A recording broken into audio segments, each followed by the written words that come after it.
Becca here, and welcome back to my channel. If you're new, welcome. I'm so glad that you found me. I can't wait to get started with this tutorial, but before we get started, I always get asked what I'm wearing. So before I get questions, this is my pattern, Sewbexx patterns. This is the Lucy top. It's a pullover. This is the most basic version. There's a whole bunch of different options, but this is just the standard version with a rib knit. This is a lightweight French terry from Millie Mae Fabrics with matching rib, and then I did this fun little TTPD Swifties vinyl detailing on my Cricut.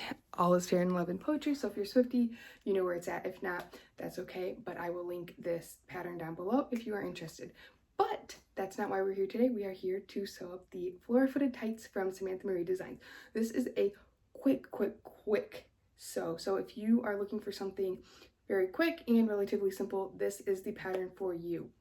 I love this pattern because it gives you the option to make matching tights to an outfit for your little. So like if I'm sewing something for my daughter, you know, sometimes it's hard to find tights in the color that you need. So now you can have it in the actually the exact same fabric, which is great, and it really can just pull together a whole outfit. So this pattern has two options, and those options are just in the waistband. You can either do a fold over elastic waistband or a separate yoga waistband. I will be doing the separate yoga waistband in this tutorial. I do have a video on how to do fold over elastic, which I will link down below, and that was the exact same process for the elastic waistband in this pattern.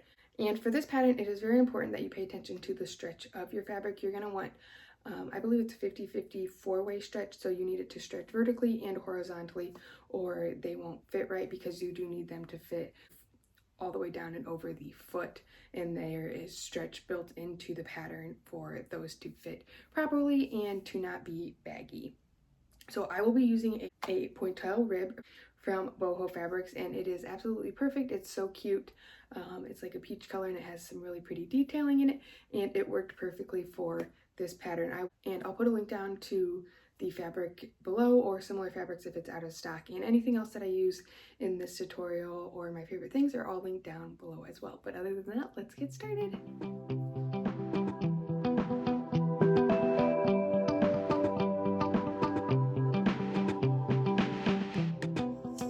To get started, we're just going to go over our pattern pieces, and this is really easy because you're just going to have one set of opposites of the legs, and that might be all you have if you are doing the elastic waistband.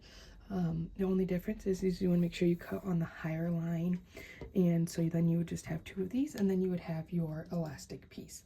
But I am doing the waistband, so I have my waistband piece as well, and then you're going to cut on that lower, I think it's a dashed line, but it's the lower line at the waistline, and that is for your waistband. So the first thing we're going to do is we're just going to separate our pieces, and you do want to make sure that they are mirrored or opposite, meaning when you have them right sides together, they look identical, and then when you flip them open, so I know it's hard to tell with this fabric, but I have the right side facing up on both pieces, and you can see if we just line up the waistline that they both are going out, and they are not identical then if we laid them on top with the right sides facing up both ways, and that's how you have a left and right leg. So what we're going to do is we are going to fold them in half with right sides together, and we're going to line up the inseam. So let me get my clips. So I like to just start up here, and we're going to clip or pin. You could use pins as well, all the way down and around the foot, and then we're just going to go over and we're going to sew down the seam, turn, and sew to here. So again, this is really simple, but the one thing I do like to touch on, if you are using, when you get down here around the toe curve, sometimes, especially if you're using a serger, it's a little bit harder to get a nice clean curve on here. And so what I like to do is I'll sew down to about here, and then when I get down to here, I lower my stitch length on my serger to about a 2. If I was doing on my sewing machine, I think I would be fine to be able to go around this curve a little bit better. But the lower your stitch length is, that means the slower it's going to go through your presser foot and feed in. So then you just want to slowly rotate it, and then when you get to here, I don't just sew to here and stop. I like to kind of gradually go up so that it mimics this curve a little bit more, and so I'll just kind of finish it more up here to give it a nicer finish there.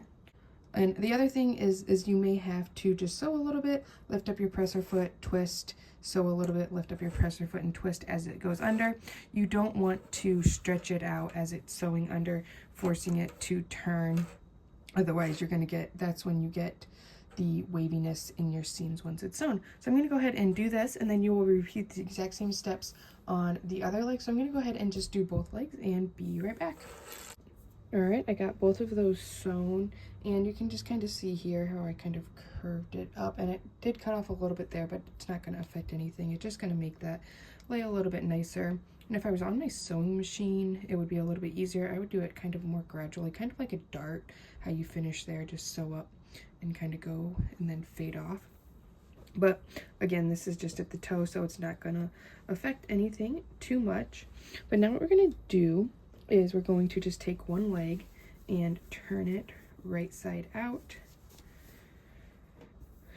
So here we have this one right side out and this one's still inside out. So we're going to take the one that is right side out, and I like to just stick my hand down in there, and we're going to take the inside out one and we're going to put them right sides together. So the inside out leg is on the outside. We're going to line up the inseam seam right here, and I like to just start pinning from there, and then I work my way out.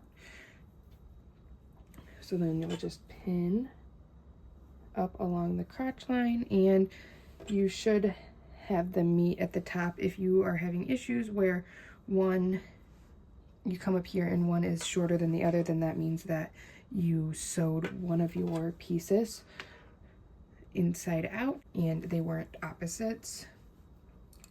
So you can see here when they fold, the front inseam is shorter than the back inseam, and that's just to make room for the booty. So that's what you want, and you want both pieces to be ending at the same point. So now we're just going to go over, and we have this kind of U shape pinned here, and we're going to sew along this seam, and that is going to complete our crotch seam. So I'm going to go do that real quick and be back. All right, I have this sewed up, as you can see there, and then I'm just going to pull this leg out, and I'm going to leave them inside out here for our last couple steps.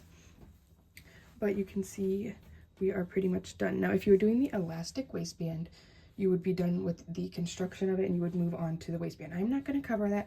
I do have a full video tutorial on how to attach the waistband elastic and fold it over and top stitch it. It's on a different pattern, but the video is all just about how to do the waistband, and it is done exactly how it is in this pattern. So I will link that down below if you want to do, if you're doing the elastic waistband and need help. But if not, we are going to just move on to the waistband. So with the waistband, all we're going to do is, mine's already folded in half because it was cut on the fold. And you just want to make sure that it is right sides together, and we're just going to pin or clip along the short side here and sew down that seam. So I'm going to go sew that real quick and be back. All right, so once you have that sewn, you should have a circle in your waistband, and then we're going to fold our waistband in half, wrong sides together. I like to start at my seam and just match up my seams and pin those together, and then I'll just usually go back on the other side, fold that down, match up the raw edges, and pin that. So now our waistband is ready to go. We're going to bring it over to our tights, and I like to put my seam in the center back, kind of personal preference. If there's a side seam, sometimes I'll put it on the side, but again, personal preference on where you want it. But I just take my center seam here and line it up on the right side of our tights, line up that seam, and then add the tights waistline into the clip, and then this clip I match up with my front seam. And then these fit pretty close to 1-to-1. The waistband's a little bit smaller, so I'll just stretch it a little bit and match up a side point. You could quarter them and match them so that they're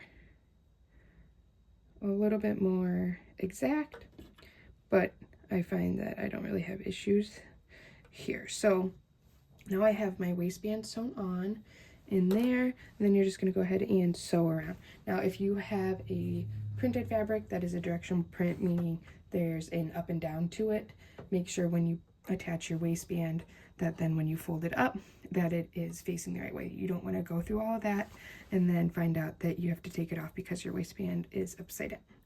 So we're just going, so double check that if you have a printed fabric, and then we're just going to sew that waistband on, and then we're done. All right, so once you get that waistband sewn on, they are done. And like I said, quick. These, you only have, what, 1, 2, 3, 4 seams to sew up. That's if you're doing the yoga waistband, and they're just a great addition to have, especially in the colder months. And it's really great, like these are a little bit thicker, so they're not as thin as like just those basic nylon tights at the store, so they're a little bit warmer, and as I mentioned, they can coordinate really well with your makes, or perfectly, I guess I should say. And I will pop up a picture here of my daughter in them. She is 9 months old, so just kind of for reference there, and I think they're really cute on the littles under a romper like I have on her here. But other than that, these are done, and like I said, I will link everything down below. I'll link the pattern and any of the tools or anything else that I used down below. And if you have any questions or anything, feel free to leave a comment down below, or you can reach out to me on Instagram. My Instagram is @Sewbexx. It's SEWBEXX, and you can reach out to me there. I'm a little bit more active there, so it might be easier to reach me if you have a question, but I will try to get back to you in any way, shape, or form, whether it's about this pattern specifically or anything else sewing. I would be happy to help you there. And if you do sew up your tights and you found this video helpful, make sure, one, you like this video, then subscribe to my channel so you're notified of future videos. Then if you share your make on Instagram, make sure you tag me, because I just love seeing your creations, especially if there's something that I was able to help you create. So thanks for watching. Bye.